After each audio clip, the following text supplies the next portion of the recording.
Lectures के सारे detail handwritten notes Telegram channel पर अवेलेबल है, उसके लिंक आपको डिस्क्रिप्शन में और पिन कमेंट में मिल जाएगा, जल्दी से ज्वाइन कीजिए। WBC में ग्रैनुलोसाइट सीखने के बाद आज हम लोग एक ग्रैनुलोसाइट सीखने वाले हैं, यानी ऐसे सेल्स जिनके साइटोप्लाज्म में क्या होंगे, न्यूक्लियस होंगे, लेकिन क्या होंगे ग्रैनुलोसाइट्स, यानी साइटोप्लाज्म में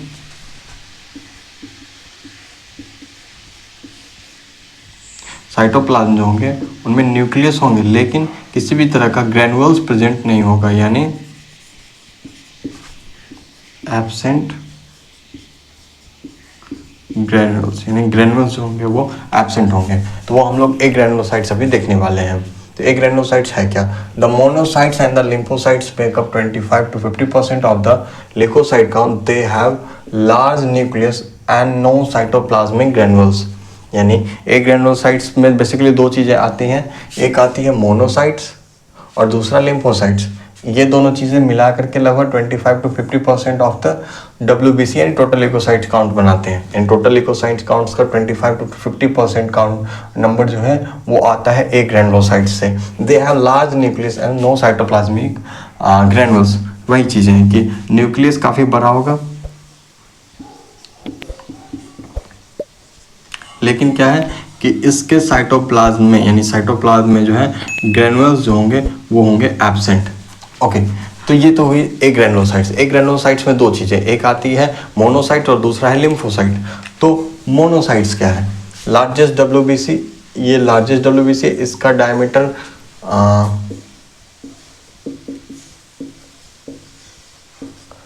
अराउंड 10 to 18 माइक्रोमीटर होता है। अगर हम लोग कॉन्टेक्स्ट के लिए देखें तो RBC का हम लोग को याद है कितना था? RBC का डायमीटर 7 माइक्रोमीटर, यानी ये अच्छा ये RBC, ये WBC में बात कर रहे हैं हम लोग मोनोसाइट्स की, यानी मोनोसाइट्स का डायमीटर 10 to 18 माइक्रोमीटर होता है। Okay, some circulates in blood and actively motile and phagocytic while others migrate into tissues and develop into macrophages. Okay, तो क्या है कि मोनोसाइट्स भी दो कंडीशंस में मिलते हैं। एक जो सर्कुलेटरी होते हैं, ठीक है, यानी वो उनमें मूवमेंट होता है, मोटाइल होते हैं, while other migrates to tissue, यानी स्पेसिफिक टिश्यू में जाकर के वो प्रेजेंट होते हैं, यानी वो फिर ब्लड सर्कुलेशन में ये टिश्यू वाले जो हैं वो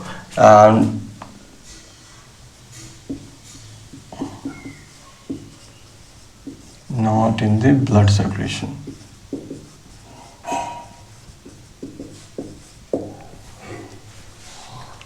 Some circulates in blood and are actively motile while phagocytic, while others migrate into tissue and develop into macrophages।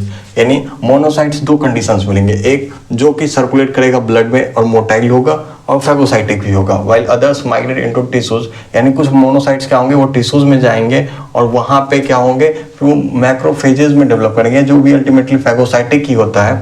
और क्या है कि ये जो टिश्यूज में होंगे ये ब्लड सर्कुलेशन में नहीं होंगे, वो स्पेसिफिक टिश्यूज में होंगे, जो आगे हम लोग देखेंगे। Monocytes plays important role in defence of the body along with neutrophils. These leukocytes provide first line of defence. Okay, तो ये करता क्या है? तो मोनोसाइट जो है बॉडी को डिफेंस मैकेनिज्म या डिफेंस में डिफेंस प्रोवाइड करता है, किसके साथ मिलकर के? Along with neutrophils. अगर हम लोग न्यूट्रोफिल्स के बारे में याद, ये क्या था? फैगोसाइटिक सेल था। ओके, ये फैगोसाइटिस था, यानी ये भी फैगोसाइटोसिस करता था।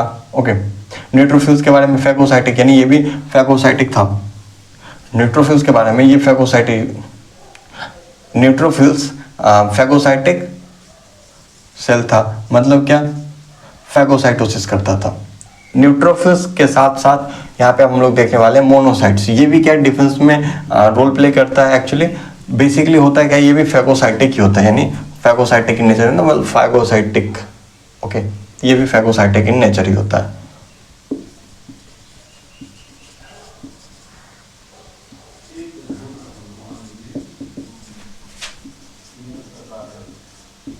Phagocytic in nature.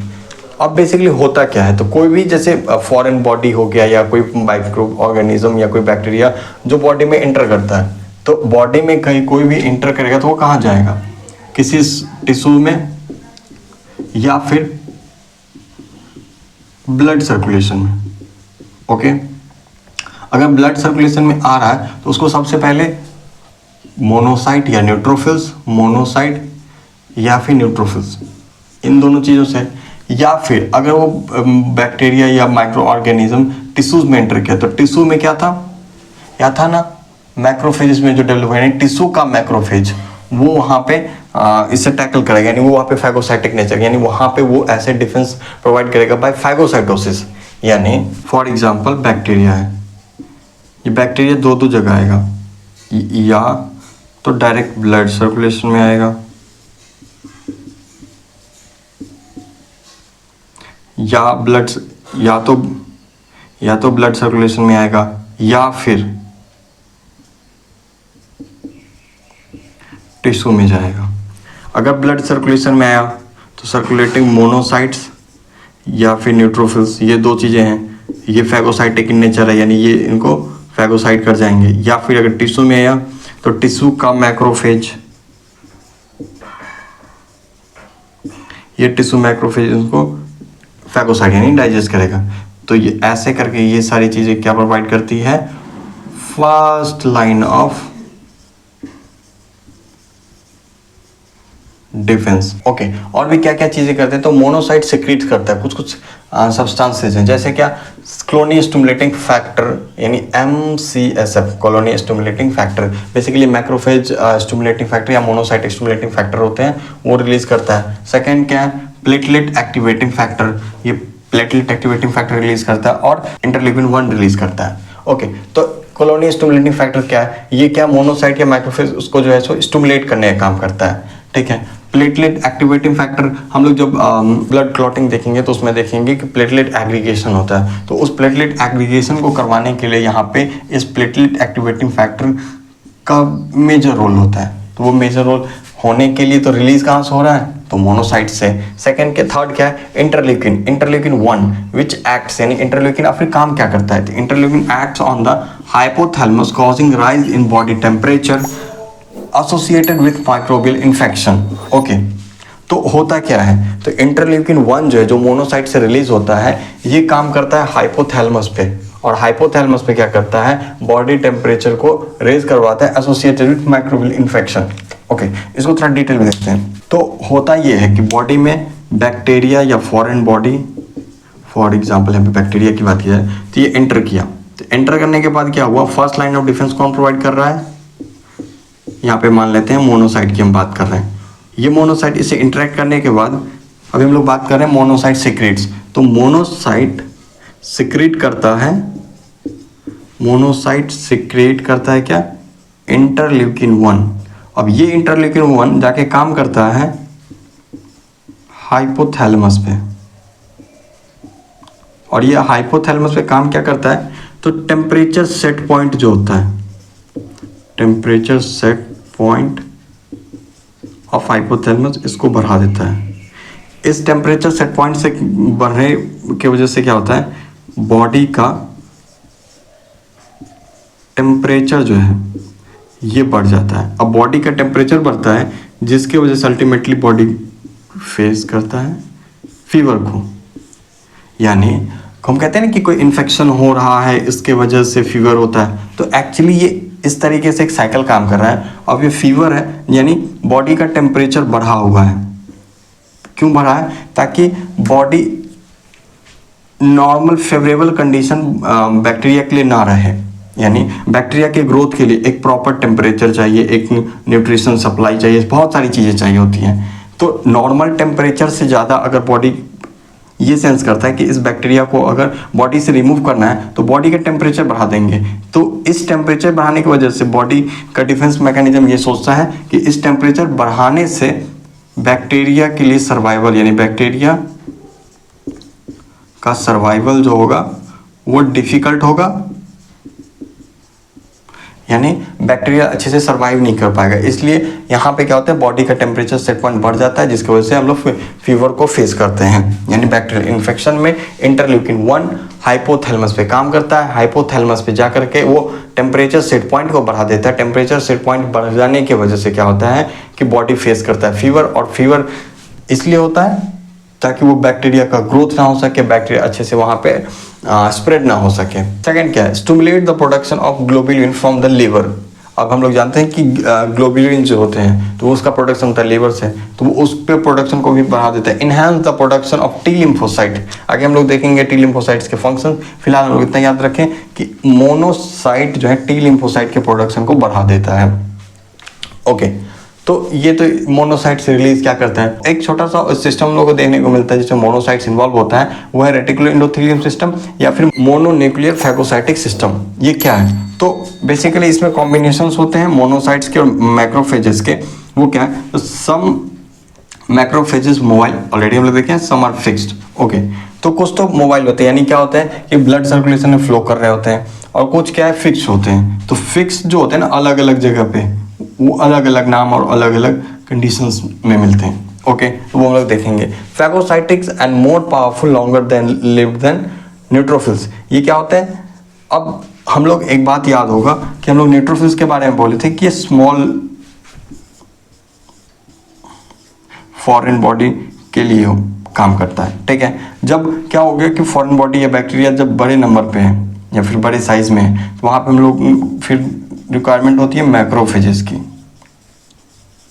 ये मैक्रोफेजेस, अब ये मैक्रोफेजेस क्या होता है कि मोनोसाइट्स जो सेल में जाकर के मैच्योर होता है तो वो बन जाता है मैक्रोफेजेस। मोनोसाइट्स जो मैच्योर होता है और सेल मोनोसाइट्स मैच्योर टिश्यू में जाता है और मैच्योर होता है, वो बन जाता है मैक्रोफेजेस। ये मैक्रोफेजेस काम करता है, तो अलग अलग ऑर्गेन में अलग अलग टिश्यू में जाकर के ये अलग अलग नाम से ये मैक्रोफेजेस मिलते हैं। जैसे क्या, ब्रेन में आपको मिलेगा माइक्रोग्लिया, लंग्स में एल्वेलर मैक्रोफेज, लिवर में हिपैटिक मैक्रोफेज जिसका नाम कफर सेल भी या कुफर सेल है।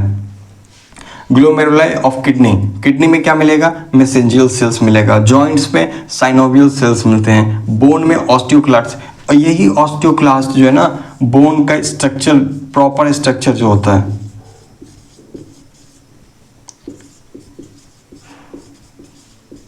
प्रॉपर स्ट्रक्चर ऑफ बोन ये प्रोवाइड करता है, यही ऑस्टियोक्लास्ट।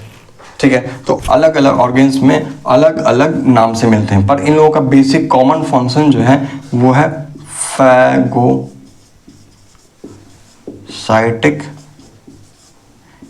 In nature. यानी ये जहां भी जाएंगे ना वो फैगोसाइट करेंगे, यानी ये जो मैक्रोफेजेस हैं, बेसिकली ब्रेन के मैक्रोफेजेस का नाम माइक्रोग्लिया, लंग्स के मैक्रोफेज का नाम एल्वेलर मैक्रोफेज, अलग अलग, लिवर का ही कफर सेल हो गया। ये सारे मैक्रोफेजेस क्या है, फैगोसाइटिक इन नेचर, यानी जितने भी फॉरेन बॉडी या फिर ऐसे सब्सटेंस या ऐसे एलिमेंट्स वहाँ पे उस ऑर्गेन वहाँ पे रिक्वायरमेंट नहीं है तो उनको फैगोसाइट करके वहाँ से रिमूव कर देते। सिंथेसाइज एंड रिलीज साइटोकाइंस इंटरलॉकिन 1, ये रेटिकुलो एंडोथेलियम सिस्टम। अब जाहिर सी बात है, मैंने पहले बोला था कि रेटिकुलो एंडोथेलियम सिस्टम्स में क्या होते हैं कि मोनोसाइट्स और मैक्रोफेज दोनों होते हैं। तो हम लोग मोनोसाइट्स के बारे में पढ़ें कि इंटरल्यूकिन 1 रिलीज करता है, वही इंटरल्यूकिन 1 की यहाँ पे बात करें, अलग अलग साइटोकाइंस रिलीज करते हैं जिसमें जिस साइटोकाइंस में इंटरल्यूकिन 1 की भी बात की जा रही है।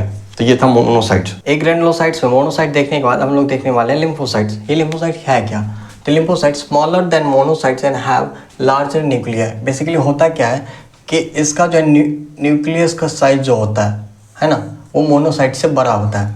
Okay, some lymphocytes circulates in the blood but most are found in tissues including lymphatic tissue such as lymphoid, lymph nodes and the spleen। Basically है क्या कि lymphocytes भी ना ये सर्कुलेटरी कंडीशन में ही मिलेगा, यानी ब्लड सर्कुलेशन में ही मिलेगा, but most are found in tissues. पर क्या है कि ज़्यादातर जो है वो टिश्यूज में मिलेंगे, including lymphatic tissue such as lymph nodes and the spleen, यानी ये दो जगह प्रीडोमिनेंटली मिलेंगे, है ना, कहाँ, लिम्फ नोड्स में और स्प्लीन में। Based on place of maturation and their function lymphocytes divided into 2 types. Basically क्या है कि कहाँ पे वो सेल मैच्योर करता है, कैसा उसका फंक्शन है, इस बेसिस पे लिम्फोसाइट 2 टाइप में डिवाइड किया गया है। 2 टाइप्स क्या क्या है, T lymphocytes and B lymphocytes. Okay, तो टी लिम्फोसाइट्स आगे और बी लिम्फोसाइट्स क्या है, प्रोवाइड ह्यूमोरल इम्यूनिटी। इसको आगे डिटेल करेंगे। ओके, फिलहाल आते हैं T lymphocytes. Provide cellular immunity, T cells mediated immune function required direct cell interaction. Okay, तो सेलुलर इम्यूनिटी प्रोवाइड करता है, जिसमें क्या होता है कि टी सेल यानी टी लिम्फोसाइट के जो सेल्स होते हैं वो इन्वॉल्व होते हैं, लेकिन उसमें क्या होता है, सेल इंटरेक्शन इन्वॉल्व होता है। ओके, तो final maturation occurs in thymus gland. अब आप लोग बात किए थे ना कि यहाँ पे on the basis of maturation, तो अभी हम लोग यहाँ पे देख रहे हैं कि टी लिम्फोसाइट्स का मैच्योर जो होता है वो कहाँ होता है, साइट ऑफ मैच्योरेशन। ये क्या है इसमें, thymus gland. Okay, there are 4 types of T lymphocytes, यानी टी लिम्फोसाइट्स भी 4 टाइप्स के। Helper T cells also known as CD4 cells because of the presence of molecules called CD4 on the surface। यानी T lymphocyte जो होते हैं वो 4 types के होते हैं, है ना, 4 टाइप्स। इन 4 टाइप्स में पहला है helper T cell also known as CD4 cell. ये CD4 सेल क्या, ये नाम कैसे पड़ा, तो होता है वहाँ पे क्या कि सरफेस पे यानी टी लिम्फोसाइट के सरफेस पे एक मॉलिक्यूल्स प्रेजेंट होता है जिसका नाम CD4 है। ओके, अब अच्छे से नॉर्मल काउंट क्या है, तो बॉडी में नॉर्मल काउंट इसका होता है 500 to 1500 सेल्स पर मिलीमीटर क्यूब। ये सेल्स बेसिकली इम्यूनिटी प्रोवाइड करने में काम करता है। इन HIV, नोट करके आप कहीं लिख सकते हैं, इन HIV ये नंबर लगभग 200 या उससे कम हो जाता है। ये काफ़ी मेजर इंडिकेटर है HIV वाले पेशेंट्स में। HIV वाले पेशेंट्स में CD4 सेल काउंट काफ़ी ड्रास्टिकली, अब देख रहे 500 to 1500 नॉर्मल रेंज है। अब यहाँ पे क्या है, ये 200 से भी कम हो जाता है, 200 या उससे कम हो जाता है, तो ये CD4 सेल्स है, यानी T helper cell, helper T cell. Second क्या है, साइटोटॉक्सिक टी सेल्स या फिर किलर टी सेल्स जिसको हम लोग कहते हैं, यानी किलर सेल्स जो है, ये also known as CD8 cells because of presence of molecules CD8 on the surface. यानी सेम चीज़ कि टी लिम्फोसाइट का एक ऐसा टाइप जिसके सरफेस पे एक मॉलिक्यूल्स प्रेजेंट है CD8, तो उसका नाम हो गया CD8 cell. Attacks microorganism and destroy them by lysosomal enzymes. यानी ये CD8 सेल क्या करता है, माइक्रो ऑर्गेनिज्म को डायरेक्ट अटैक करता है, माइक्रो ऑर्गेनिज्म को डायरेक्ट अटैक करता है, और क्या करता है, अपने लाइसोसोमल एंजाइम से, है ना, लाइसोसोमल एंजाइम्स। इन लाइसोसोमल एंजाइम से क्या है, लाइसोसोमल एंजाइम से उसको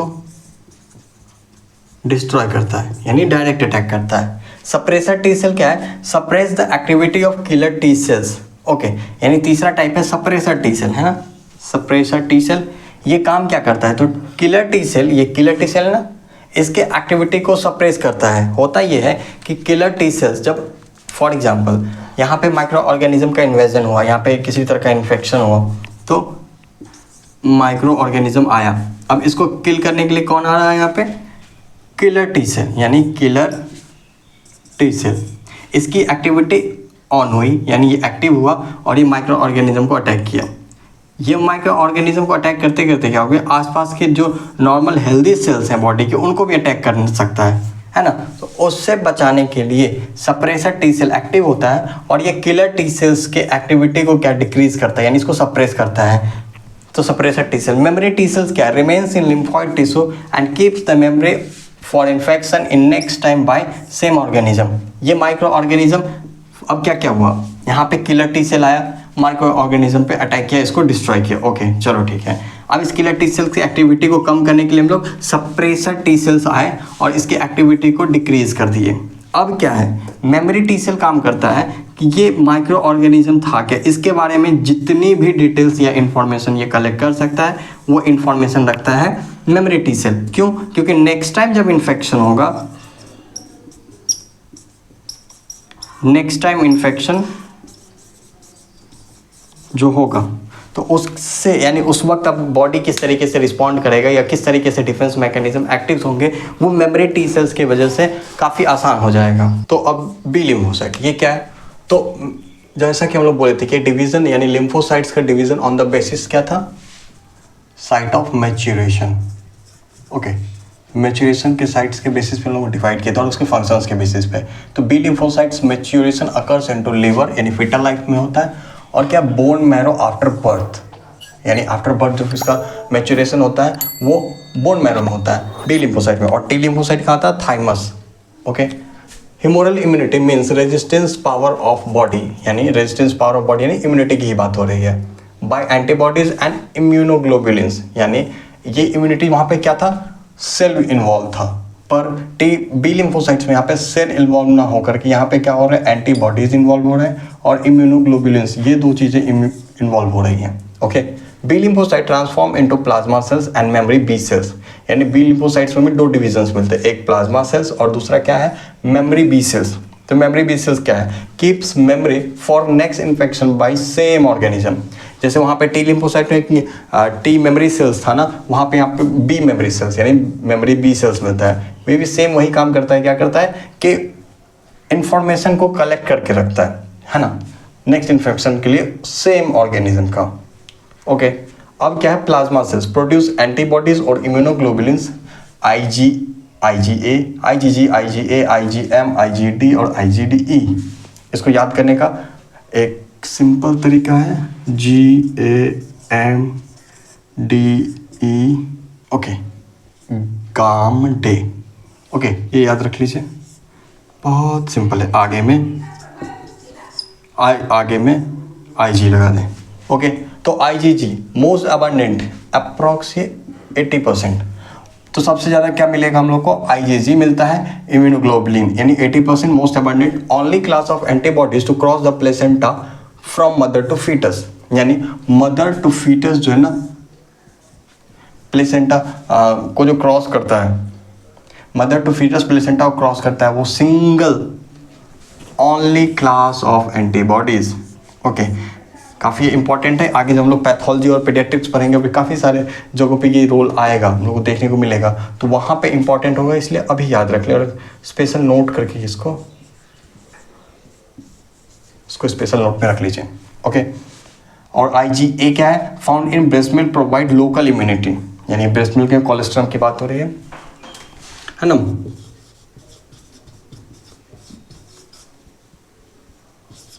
कोलेस्ट्रॉल फर्स्ट ब्रेस्ट मिल्क जो है ना, इसमें बोलते हैं हम लोग इम्यूनोग्लोबुलिन्स प्रेजेंट होता है। बेसिकली ये IgA की बात हो रही होती है, ठीक है। तो IgM क्या है? Indicates acute infection because it for secreted by plasma cells after infection, यानी किसी भी इन्फेक्शन होने के बाद सबसे पहले जो सिक्रेट होने वाला इम्यूनोग्लोबुलिन्स है या वो क्या है?